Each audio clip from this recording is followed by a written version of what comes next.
Olá, para você que nos assiste de qualquer parte do mundo, é sempre um prazer ter a sua companhia.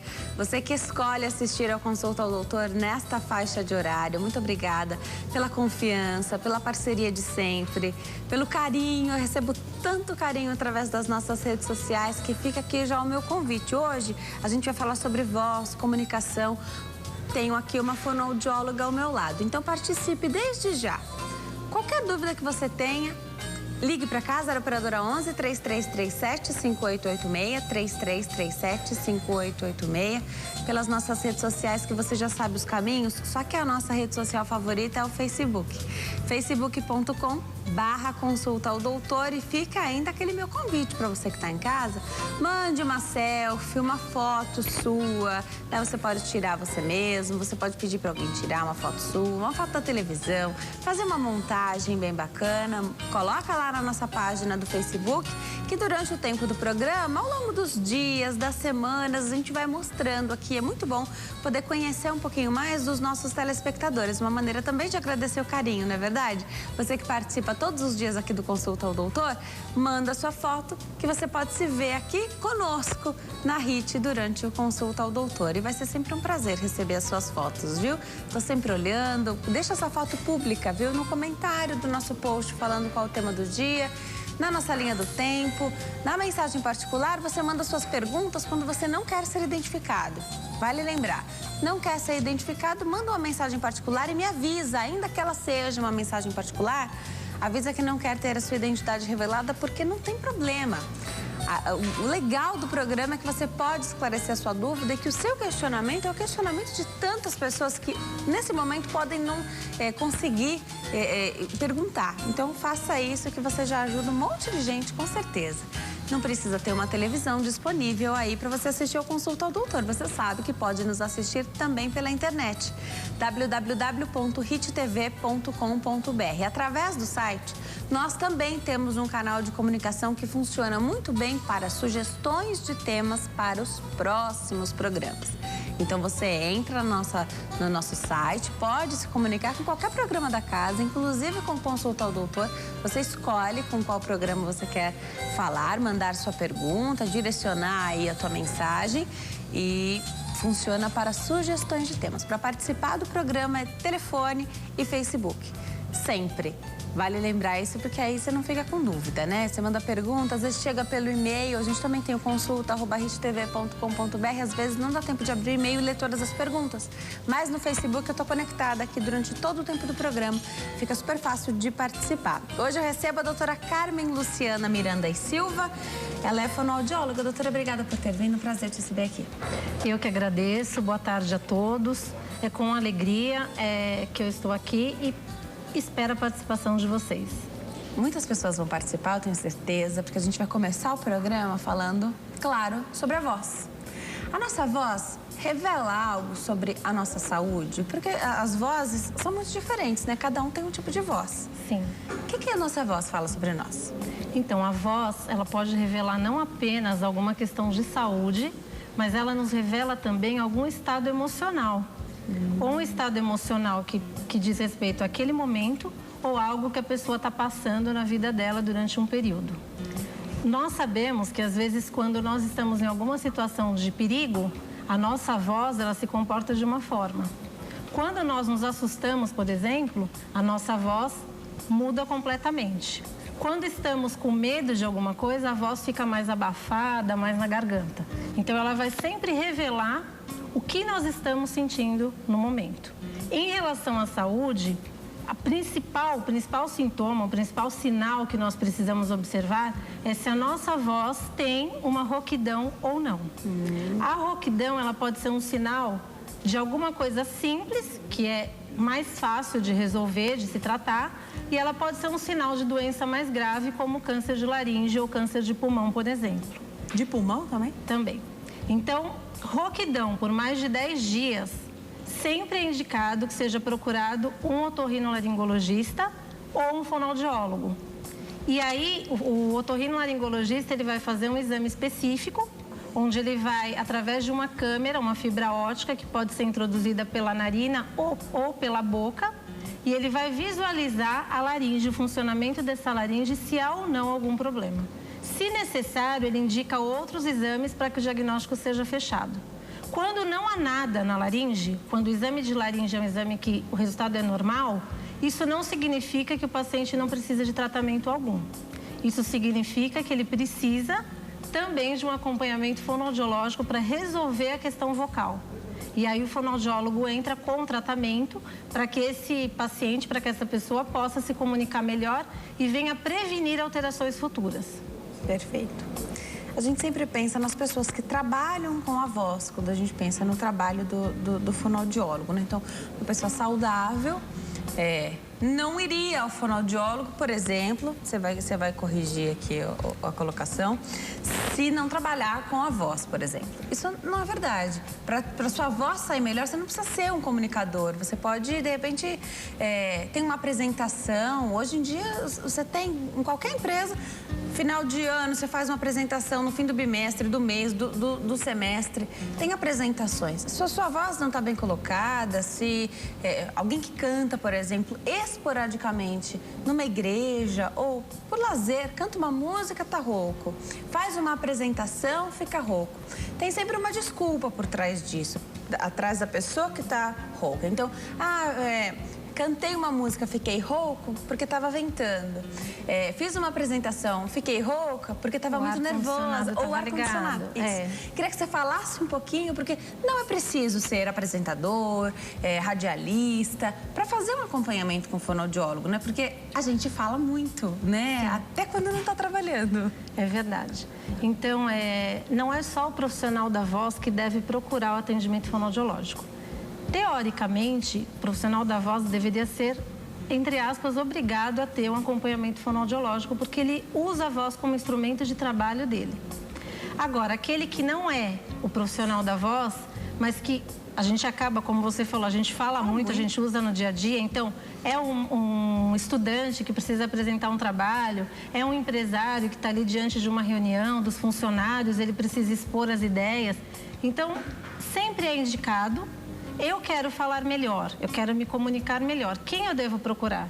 Um fonoaudiólogo, que é o profissional responsável e habilitado para poder aprimorar essa comunicação. E isso é fundamental, porque muitas vezes chega no consultório pacientes que não são profissionais da voz, mas que desenvolveram um problema vocal por conta de uso inadequado da voz ou abuso vocal. Falou demais, de forma errada, com ajuste vocal, que a gente chama, que é a forma como a gente coloca a voz, de forma errada. Tem pessoas que usam a voz de forma errada a vida inteira. E ela só descobre isso quando ela não tem mais voz. E aí ela chega no atendimento e a gente faz essa reestruturação de toda a comunicação. Porque a comunicação não é só a voz. A comunicação é expressão facial, expressão corporal. Tem muitas coisas além da voz e da fala. Outra coisa que as pessoas às vezes confundem um pouco é fala e voz. Nós nos utilizamos da voz para a fala, mas existem pessoas que têm dificuldades para fala, mas têm voz. Então, por exemplo, se eu fizer você ouviu minha voz na tosse. Se eu fizer estou desconfiada de alguma coisa e não teve uma palavra. Então, existem nuances da voz e até estratégias que nós usamos em atendimento, treinamento e aperfeiçoamento vocal, onde a gente pega algumas nuances mesmo, alguns artifícios para melhorar essa comunicação. Tem pessoas que têm, por exemplo, uma fala, uma articulação perfeita, mas a entonação da voz é péssima. Então, se você escutar 10 minutos de palestra daquela pessoa, você consegue dormir, porque não tem oscilação, ela não tem uma boa entonação.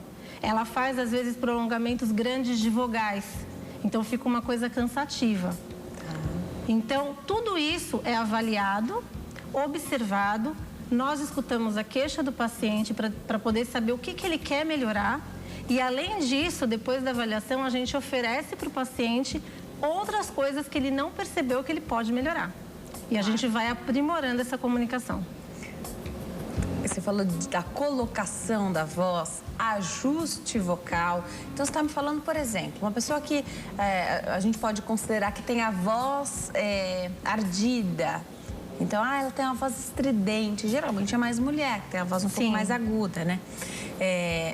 Dá para mudar isso? Dá para colocar a voz de um jeito diferente? Sim, é possível transformar isso.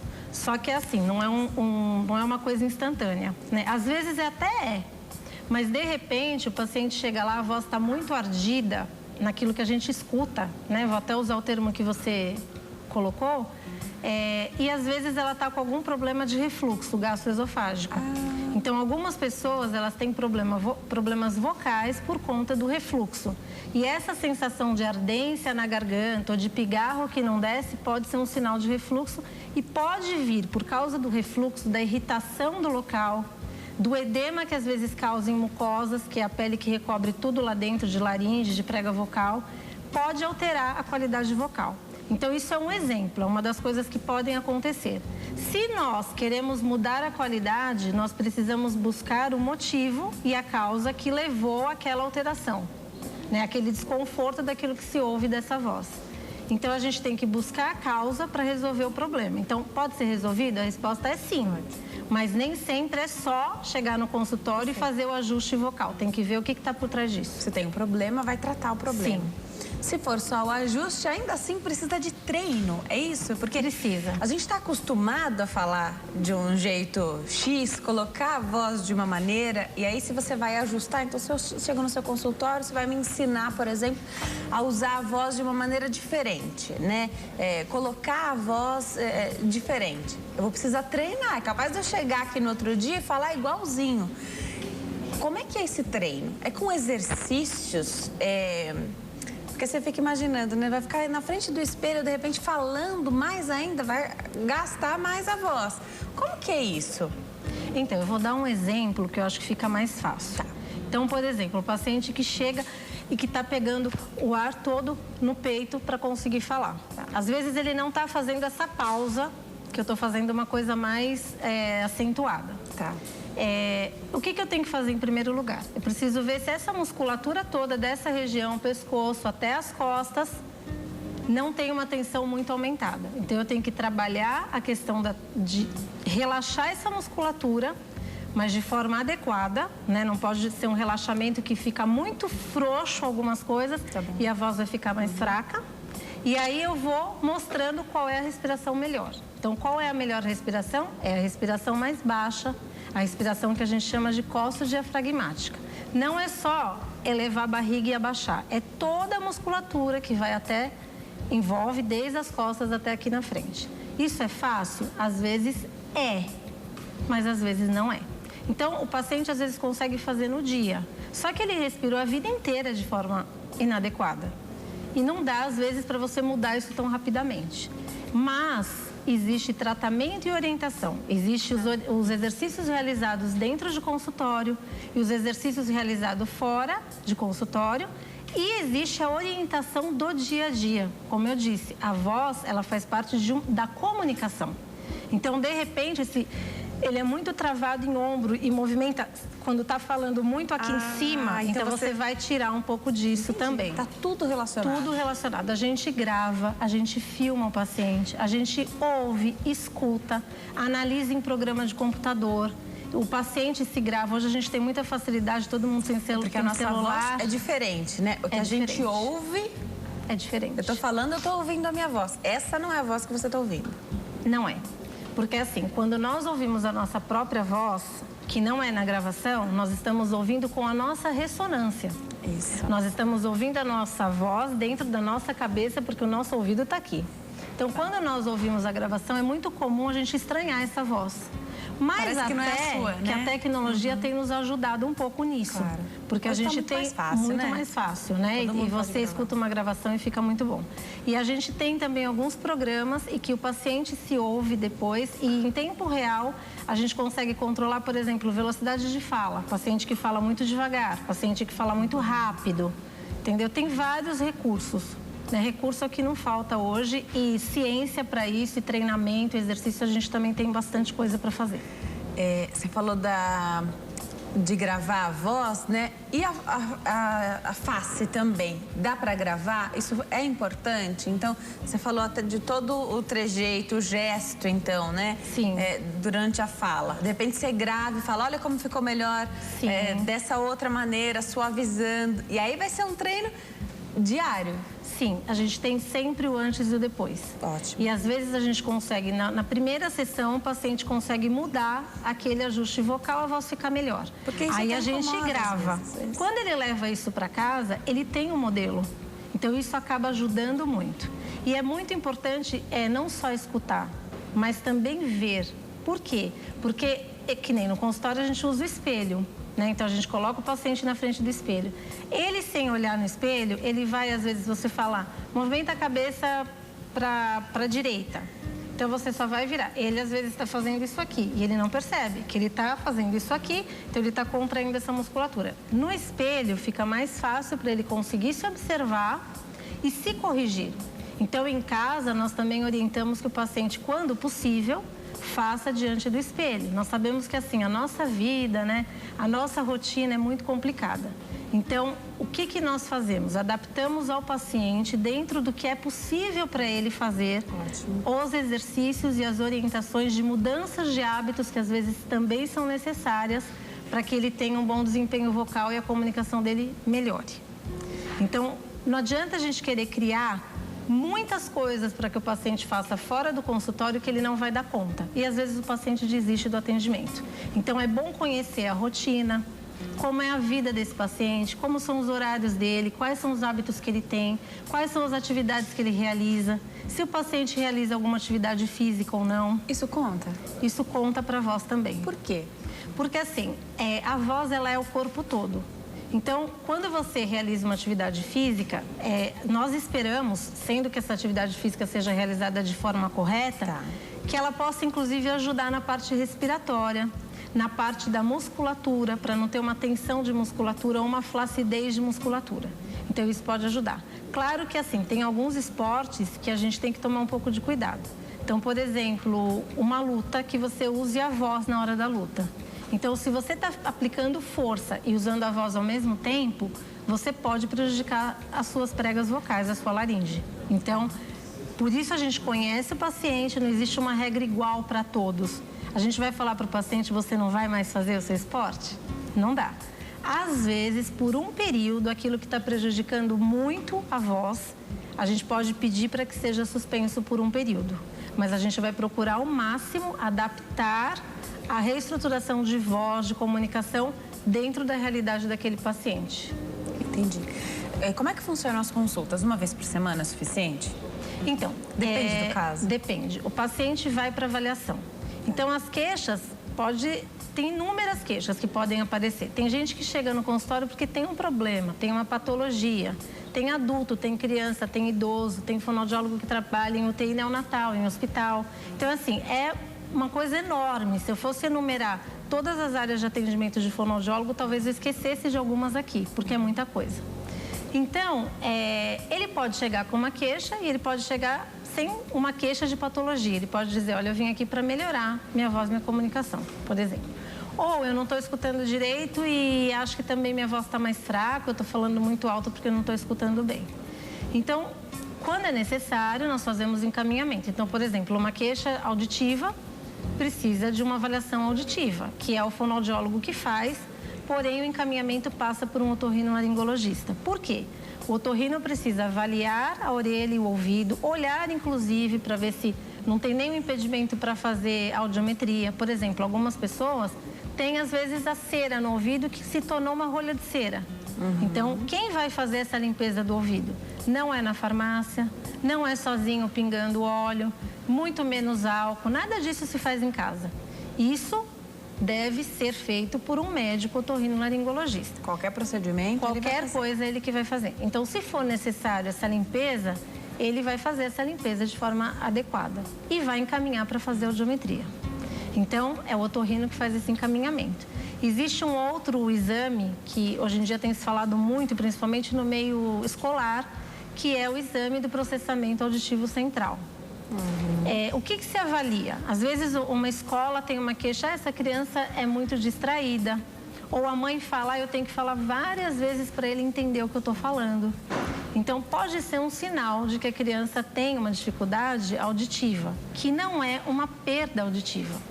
Então, por exemplo, se caiu uma caneta, ela escuta o som, os decibéis que aconteceu aqui, aquele ruído, aquele som.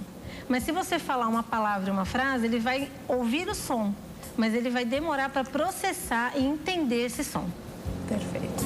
Então, o que é feito? O exame do processamento auditivo central, que é o som entrou aqui, o que ele entendeu desse som que chegou lá? Às vezes tem um problema nessa passagem.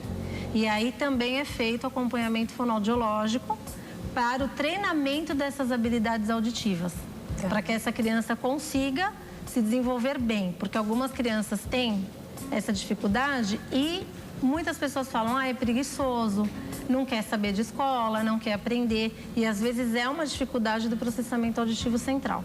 Então, tudo isso, quando há dúvida, a melhor coisa a ser feita é procurar um profissional para fazer a avaliação, porque muitas crianças são prejudicadas porque quando elas chegam no consultório já passou, por exemplo, a parte de alfabetização e ela já não conseguiu acompanhar. Então você tem um atraso ali, que poderia muito bem ser resolvido. Sim, poderia ter sido resolvido antes. Algumas crianças que têm dificuldade de fala acabam levando essa dificuldade de articulação de fala para a escrita e para o momento da alfabetização. Então, às vezes o pai espera, vamos esperar um pouco, tá com preguiça de falar. A gente espera mais um pouco. Hoje, ainda bem, os pediatras estão bem instruídos a isso e encaminhando. Mas há muito tempo atrás, não muito, mas alguns anos atrás, a gente tinha um pouco de dificuldade às vezes, né? Agora, você falou da criança, né? No momento da fala, é um momento muito aguardado. A gente estimula a criança para que ela fale rápido, né? Então, você quer que a criança interaja rapidamente, né?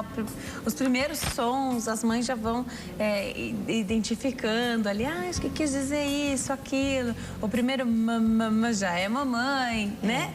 Agora, quando é que existe o atraso, então? Porque vou imaginar alguém que está fazendo acompanhamento, mas que tem, às vezes, um histórico na família de um pouco de demora na fala. Ou, mais do que isso, alguém que já tem, de nascença, 2 idiomas. Então, pai e mãe falam inglês e português, por exemplo, com a criança. Isso pode dificultar, isso pode atrapalhar crianças que frequentam escolas bilíngues ou mesmo dentro de casa. Hoje em dia acho que não tem mais a falta de estímulo, né? Porque a criança tem tanto instrumento, tanta ferramenta para estimular a criança, né? Então, mas sabe o que acontece? Existe muito estímulo errado. Errado. Não Porque assim, isso. O que a gente tem de estímulo? Hoje os pais, às vezes, eles estimulam muito as crianças às questões eletrônicas, né? Então, o que a gente precisa mais hoje? A gente precisa do estímulo de diálogo de pai e mãe com criança. Então, muitas crianças acabam tendo um atraso de linguagem por conta dessa vida louca, né, que se vive hoje em dia, que pai e mãe às vezes não tem tempo para estar com os filhos e o tempo que tem em casa, às vezes, com outras coisas, e a falta de diálogo ela acaba complicando, porque o primeiro modelo que a criança tem é pai e mãe. Então, o modelo de fala e de comunicação que a criança tem é o pai e a mãe, principalmente a mãe. Então, é necessário o quê? Que desde pequeno mesmo, né? Você sabe que a criança, no ventre, ela já pode escutar e sentir algumas coisas, né? Então, você deve falar com essa criança desde quando ela já está no ventre. E quando ela vem ao mundo, a gente tem que continuar com isso. Então, continuar estimulando ao máximo, mas de uma maneira assim, dialogando mesmo. Porque alguns pais acham que estimular é pegar, sei lá, vários animais. Qual o nome desse? A criança repete, o nome desse. Isso também é importante. Mas isso não é um estímulo adequado. O estímulo adequado é o pai e a mãe sentar com a criança e brincar com aqueles animais. Montar a fazendinha, dar comida para esse animal, colocar a voz, o som desse animal com a criança. Perfeito. Cada um pega o seu e às vezes os animais se tornam falantes e cada um faz uma voz. Então, assim, isso é o estímulo adequado, que é a realidade. A criança entende aquele que brinca com ela. Essa é a linguagem da criança. Então, nós orientamos que os pais... A primeira coisa, brinque com o seu filho, converse com o seu filho e brinque com o seu filho. Isso é a melhor estimulação de linguagem que você pode fazer. Agora, você me perguntou depois das crianças bilíngues, né? Isso. Existe uma discussão, uma polêmica infinita sobre isso. Então, assim, os linguistas, eu fiz mestrado em linguística na USP. Então, se você conversar com qualquer linguista, ele vai te dizer que a melhor coisa do mundo a ser feita é você já expor a criança a outro idioma logo de pequeno. Tá. Porque muitas crianças, a gente sabe que do 0 a 1 ano é o período melhor que você tem para aquisição de linguagem de língua. E os estudos mostram isso e isso é mais do que comprovado. Então, é muito bom. Algumas crianças, elas vão ser expostas a uma nova língua e vai caminhar super bem. Outras crianças podem dar um nó na cabeça. Sim, principalmente quando chega na fase da escrita. Então, o que é, assim, é difícil eu dizer a minha opinião. Não tem certo e errado também, eu acho que o que vale é a gente poder olhar para cada criança, para cada paciente e entender que ele vai se desenvolver de uma forma única. Perfeito. E aí você vai avaliar. E quando houver uma queixa, olha, a mãe está dizendo, ele não está entendendo nada do que ele está falando, ele tem 2 anos. Não, a gente tem que entender alguma coisa que ele está falando. Se não está entendendo, porque está trocando, porque uma hora ele usa português e inglês, uma hora ele junta português e inglês na mesma palavra, a entonação é diferente, né? A velocidade de fala, às vezes, também varia do português para o inglês. Sim. Eu estou falando do inglês porque é o mais comum. Sim. Mas eu já atendi, por exemplo, criança que a família só falava o japonês. E realmente, assim, tem muita diferença de som, de fonema, Sim. né? E aí, quando foi para a escola, ela teve bastante dificuldade na escola. Mas foi resolvido. Quando a queixa aparece, eu acho que o importante é ficar atento. Por exemplo, uma criança de 1 ano e 1 mês, que não emite som nenhum, ela pode estar com algum atraso de linguagem. Ela pode estar. Mas temos tabelas imensas, assim. Com 2 meses, o que a criança tem que fazer? Com 3 meses... Isso é importante? Mas a gente precisa olhar cada criança de forma única. Perfeito. Perfeito. Já que a gente está falando das crianças, né? Eu vou dar um recadinho para quem está em casa, mas eu volto para saber o seguinte. Falar com criança é uma delícia, né? Eu adoro criança. Quando você vai conversar com uma criança, a gente sempre fala com a voz um pouco mais doce, né? Mas algumas pessoas falam com a voz infantilizada, errando como uma criança erraria. E aí eu volto para saber se isso pode prejudicar. Então, você fala errado com a criança, né? Você falou que o exemplo que a criança tem são os pais, né? O pai, a mãe, principalmente a mãe. A mãe vai conversar com a criança e está falando errado. Qual a chance da criança repetir errado também o que ela está ouvindo, né? Já a doutora fala se tem que conversar com a criança. Claro, eu acho que com uma voz doce não tem problema, mas falando corretamente. Que a criança, se ela copia ou não, a doutora fala já pra gente. A doutora Carmen Luciana, nossa convidada aqui hoje, ela é fonoaudióloga, tá tirando as nossas dúvidas.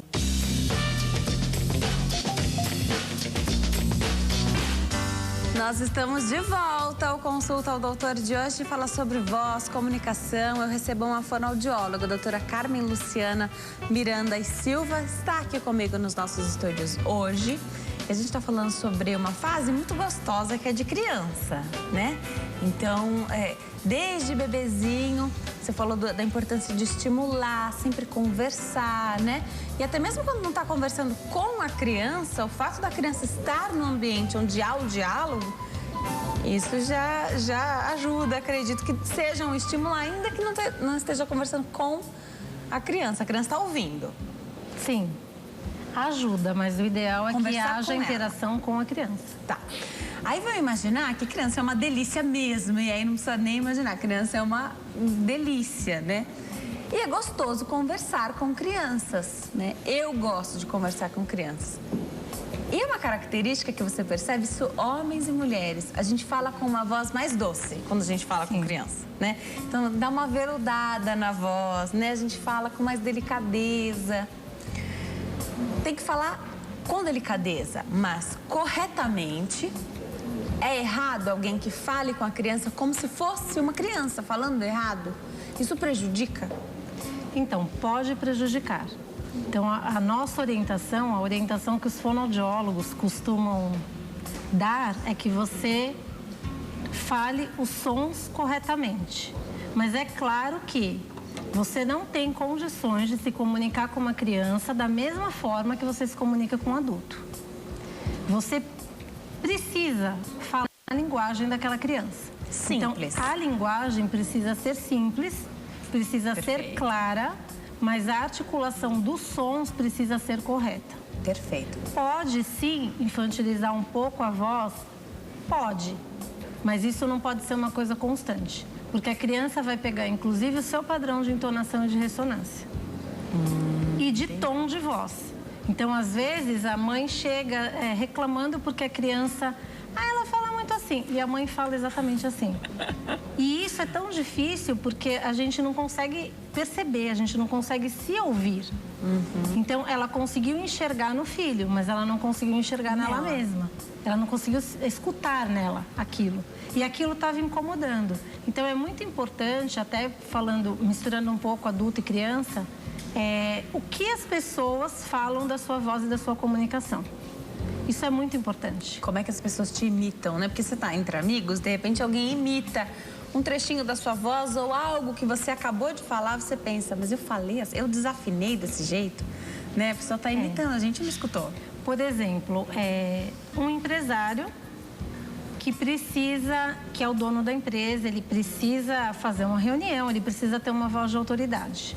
Então, muitas pessoas, elas têm todo o conhecimento necessário para exercer aquela função, mas ela não tem a comunicação adequada para exercer aquela função de liderança.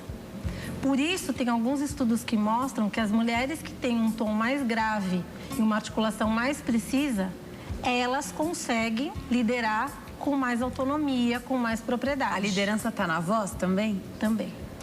Aliás, a voz, ela expressa e ela pode marcar várias coisas. Por isso é importante saber o que o outro pensa da tua voz. E às vezes a queixa da pessoa é exatamente porque os outros, nossa, as pessoas falam que eu não entendo nada, que eu falo muito depressa.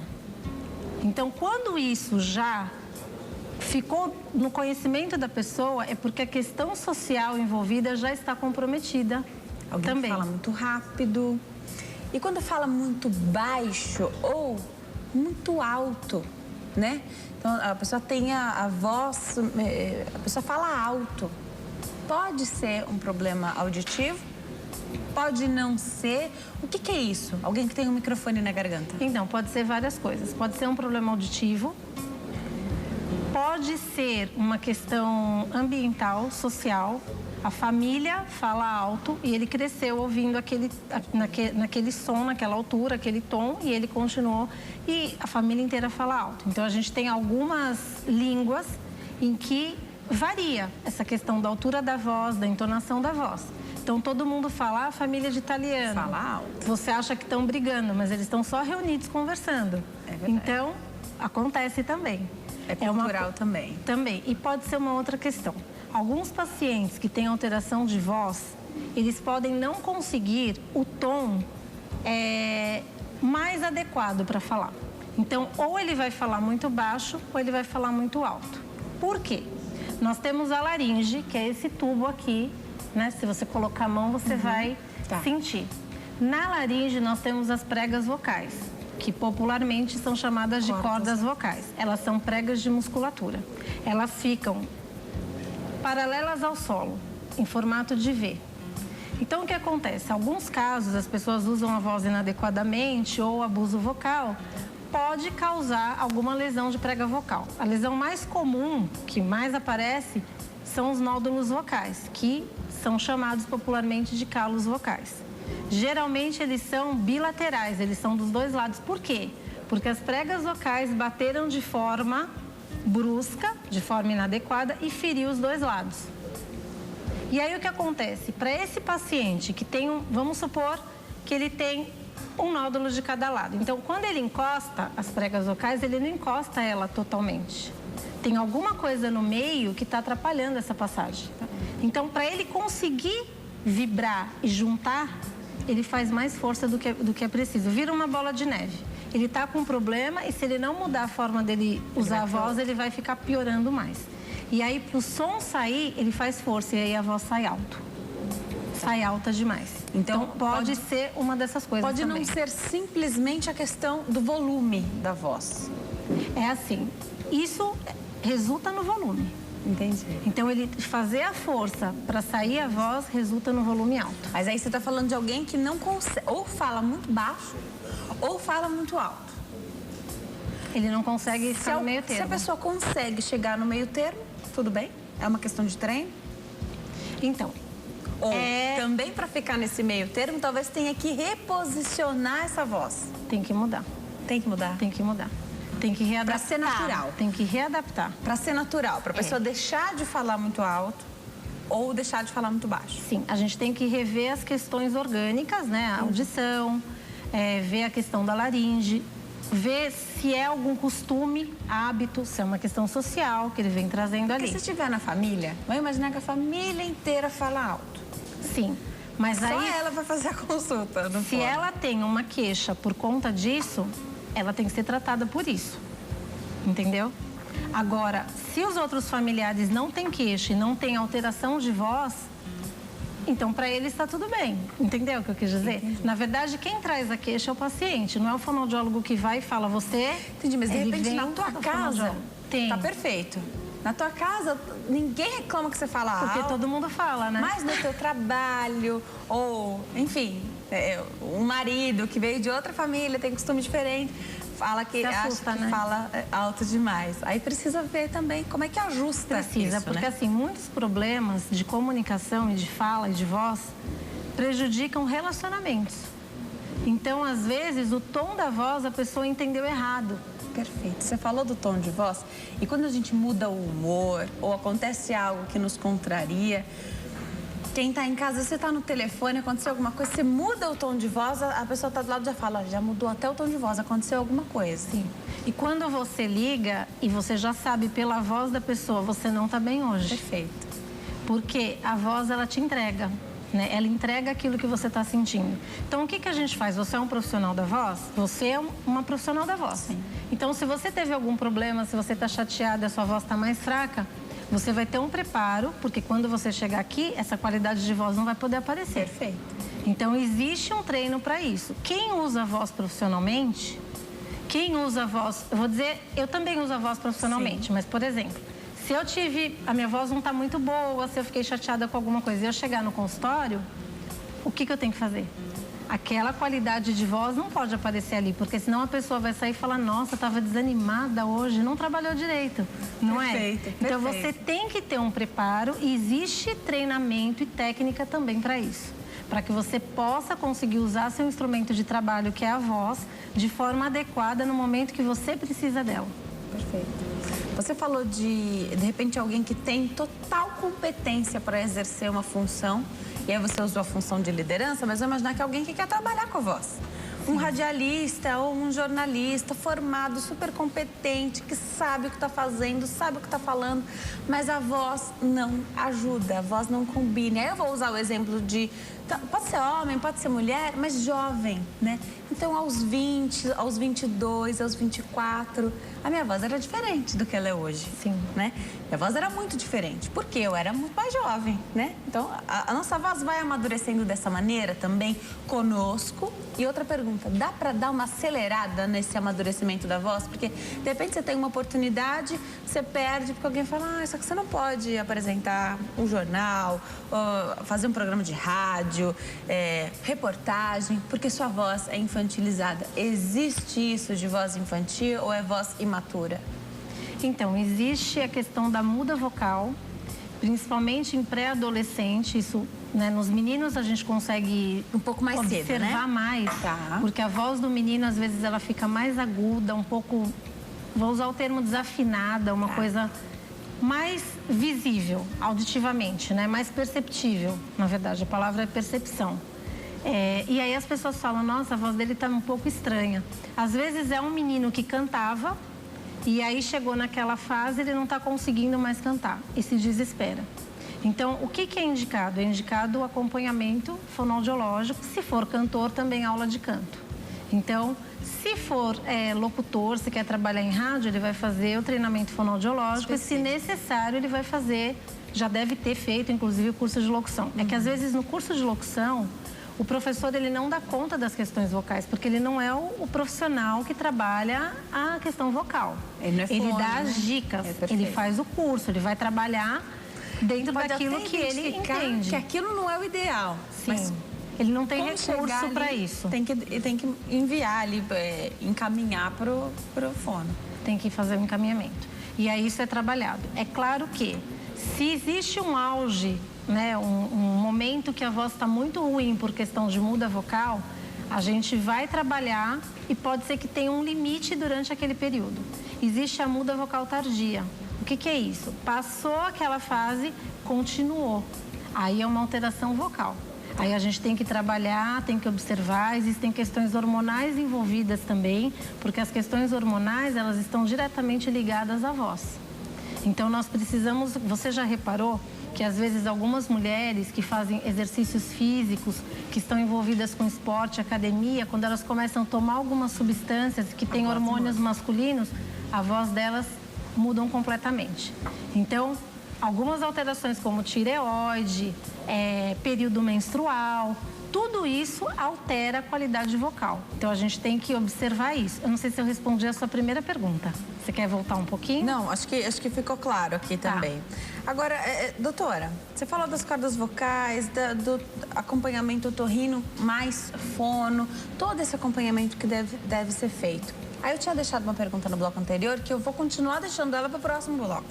Mas para a gente falar da gagueira, então a criança começou ali a gaguejar, às vezes até já tinha se desenvolvido bem na fala, mas uma fase, um período, às vezes sem uma justificativa, outras vezes com uma justificativa.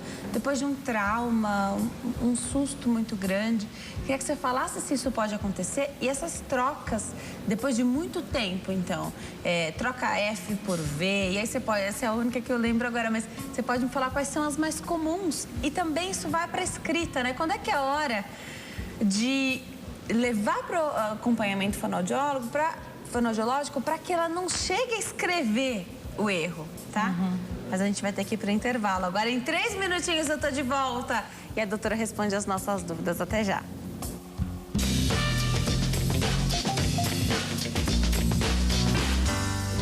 Nós estamos de volta. Esse é o último bloco do Consulta ao Doutor, mas ainda dá tempo de você fazer a sua pergunta. Liga para cá, 0 operadora 11 3337 5886 ou participe através da nossa rede social favorita, que é o Facebook, facebook.com/consulta ao doutor. Hoje eu recebo a doutora Carmen Luciana Miranda e Silva, que é fonoaudióloga, tá tirando as nossas dúvidas. Doutora, em alguma fase da vida ou durante o desenvolvimento, a criança ou mesmo adulto podem desenvolver gagueira. Por que isso ocorre? E qual é o procedimento? Quando é criança, às vezes mãe e pai falam, espera, é uma fase, deixa passar. Ou trocas de letras. Quando que é a hora de buscar ajuda? Olha, a hora de buscar ajuda é quando a família está aflita. Então, assim, não tem idade. Então, se a família tem dúvida, eu acho que o meu filho está gaguejando, ele já deve procurar um fonoaudiólogo. Provavelmente, quando é uma criança pequena, não é uma gagueira propriamente dita. Em alguns casos, algumas crianças têm o que a gente chama de gagueira fisiológica. Quando a criança começa a falar mais, articular mais os sons, ela pode ter essas hesitações. Ela pode ter alguns bloqueios no meio da palavra. Vai falar para. Ela pode repetir algumas sílabas, né, ou alguns sons que não chega a ser nem sílabas. Não sei se você já viu, às vezes a pessoa faz para sair um saco. Tá. Isso não é uma sílaba completa, é um som.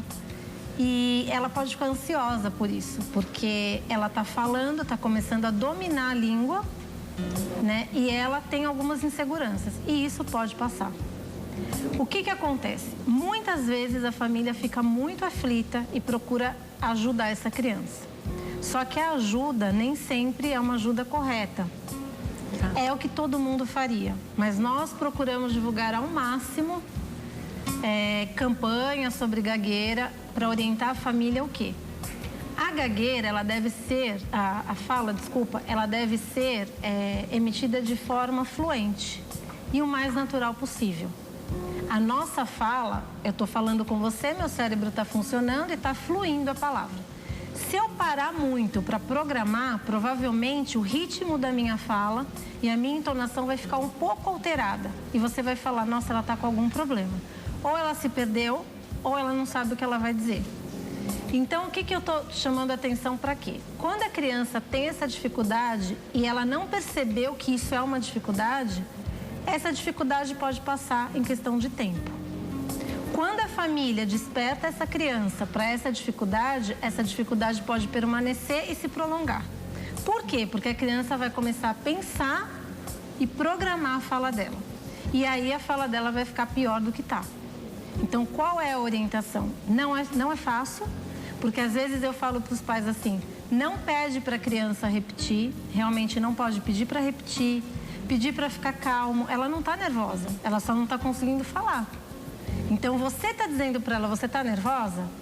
Então, tudo isso, assim, quando a gente trata, até quando é um caso de gagueira mesmo, geralmente a gente encaminha para um psicólogo, para avaliação psicológica e acompanhamento de acordo com a conduta do psicólogo, porque está muito relacionado com a questão emocional.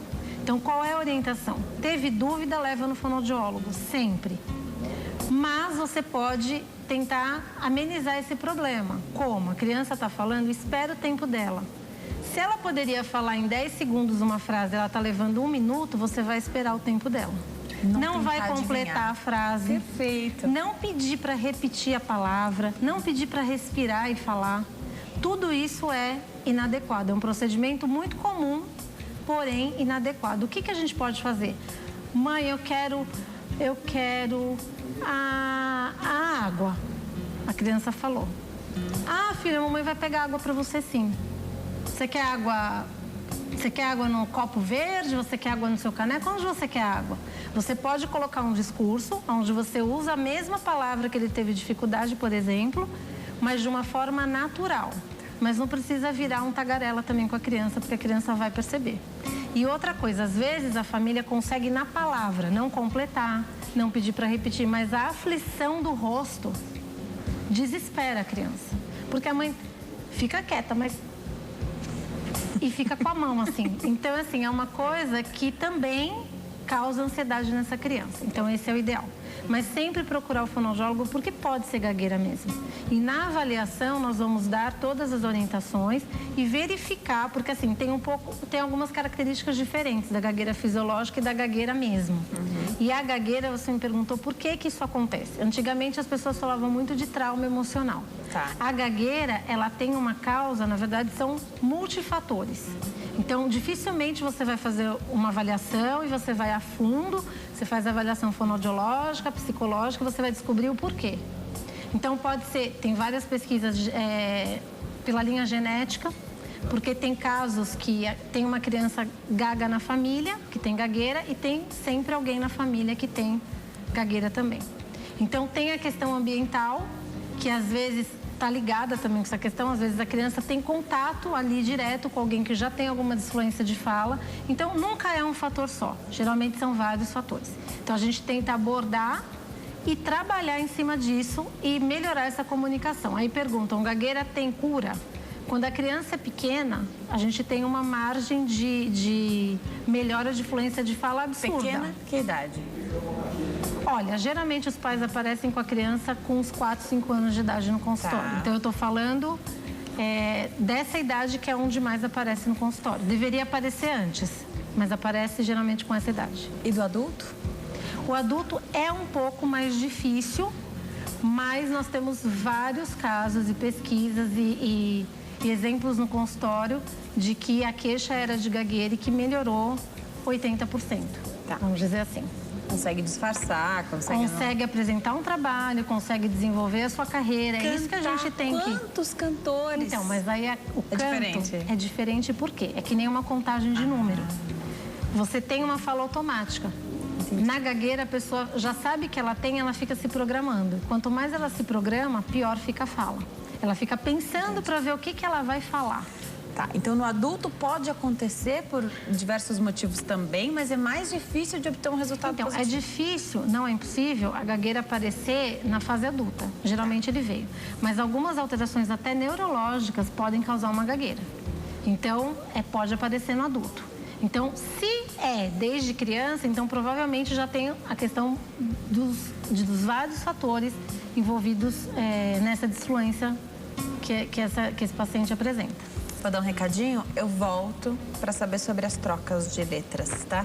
Quais são as mais comuns e como é que cuida disso também, né? A criança começa a falar, começa a trocar a letra. Primeiro você dá uma colher de chá para a criança, porque ninguém aprendeu a falar corretamente logo de cara, né? Mas quais são as trocas mais características? O que a gente tem que prestar mais atenção, então, na linguagem de uma criança, tá?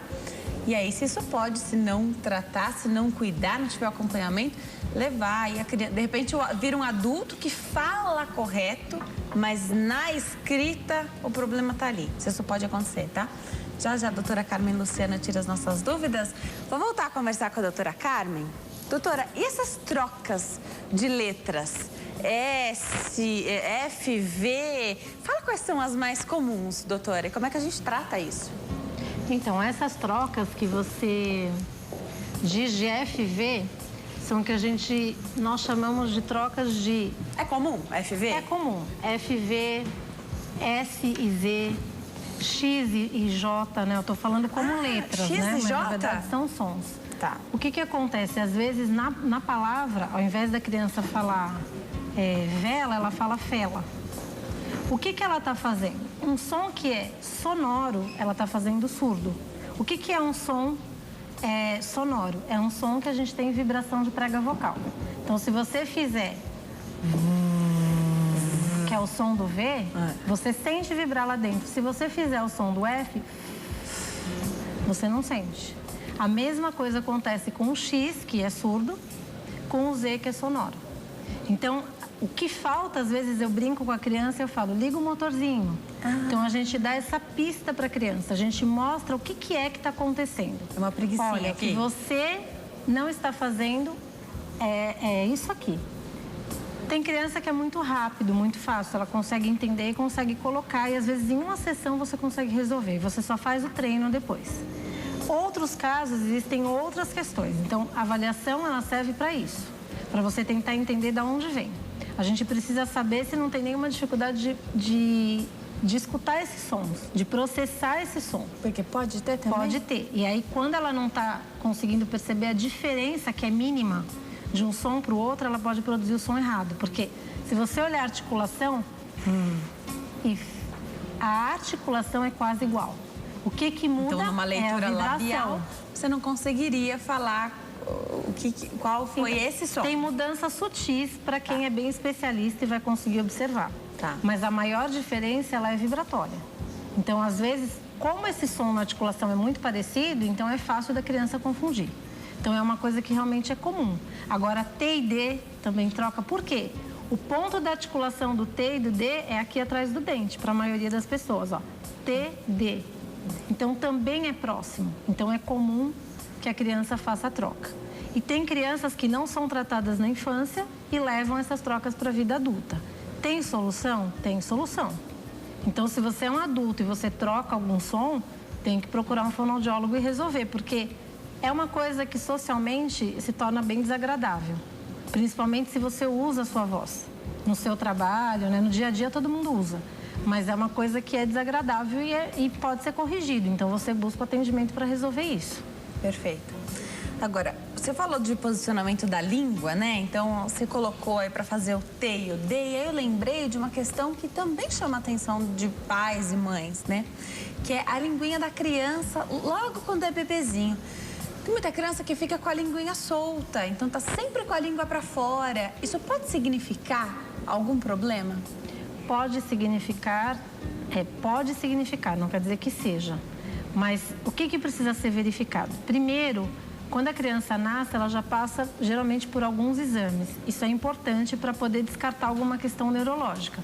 Algumas doenças neurológicas causam uma flacidez, uma hipotonia, né? Na verdade, porque seria neurológico, grande de língua e de outras musculaturas também. Hipotonia então, seria a perda da força? É como se fosse uma flacidez, né? Essa língua está um pouco mais mole. Algumas síndromes podem apresentar essa característica. Isso não quer dizer que se o seu filho está com a língua para fora ou mole, ele tem uma síndrome. De forma alguma. Então, a gente precisa sempre explicar. O que acontece? Às vezes a criança não usa o nariz para respirar.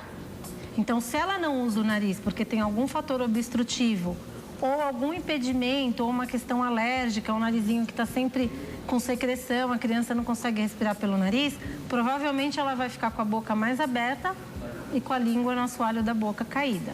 Conforme ela cresce e a língua dela assumiu essa postura relaxada no assoalho da boca, toda a musculatura vai ficar alterada e vai ficar mais flácida. E aí podem surgir algumas alterações, por exemplo, as alterações articulatórias.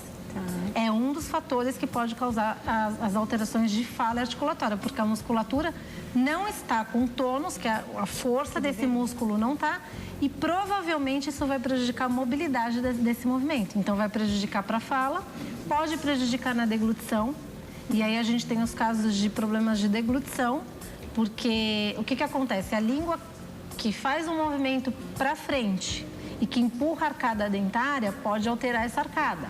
Aí a gente precisa de aparelho ortodôntico. Aí precisamos de tratamento ortodôntico e fonoaudiológico. Por quê? Porque se você não cuidar da postura adequada dessa língua, quando você tira o aparelho, provavelmente a sua arcada dentária vai voltar à mesma alteração que ela tinha antes. Então, assim, é uma coisa que leva a outra e a gente não sabe, às vezes, o que aconteceu primeiro. Perfeito. Então, ao primeiro sinal, procurar uma avaliação. Achou que está errado, faz uma avaliação. Sim. Se não tiver errado, nós temos agora, também é uma polêmica, alguns fonoaudiólogos acham que isso é viável e outros não, o teste da linguinha, que é um teste feito já na maternidade para ver o freio da língua da criança. Tem criança que, se o freio tiver curto ou a inserção do freio tiver muito na pontinha da língua, essa criança não consegue sugar para sugar o leite materno. Então, deixa eu aproveitar seu gancho e fazer a última pergunta, que é sobre a amamentação. Amamentar a criança também vai tornar ela uma pessoa que vai falar melhor, o posicionamento da língua, porque ao sugar, né, você tem a língua trabalhando. Sim. Isso também ajuda? A amamentação também ajuda na questão da fala? Sim. A amamentação é fundamental para várias coisas, inclusive para a questão da fala. Tem vários estudos que mostram o desenvolvimento neurológico mesmo da criança. Então, para a produção de fala, para a parte muscular, é totalmente diferente quando você avalia a criança amamentada, a questão da musculatura. Perfeito. Quando a criança foi amamentada no peito. Faz diferença, sim. Perfeito. Doutora, você vai ter que voltar para que a gente possa mostrar alguns exercícios simples que dá para fazer em casa. Dá para a gente mostrar aqui numa próxima ocasião? Trazer alguma... Não sei como é que traz um aparelho, mas eu sei que tem alguns exercícios que dá para a gente fazer e mostrar no ar, porque todo mundo quer ter uma voz saudável, né? Nem todo mundo tem a oportunidade, de repente, de ir ao fono. Não que esses exercícios vão substituir, mas, de certa forma, ele trazer até uma vontade de se cuidar também, de cuidar um pouco da questão da voz. Dá pra gente trazer? Podemos sim.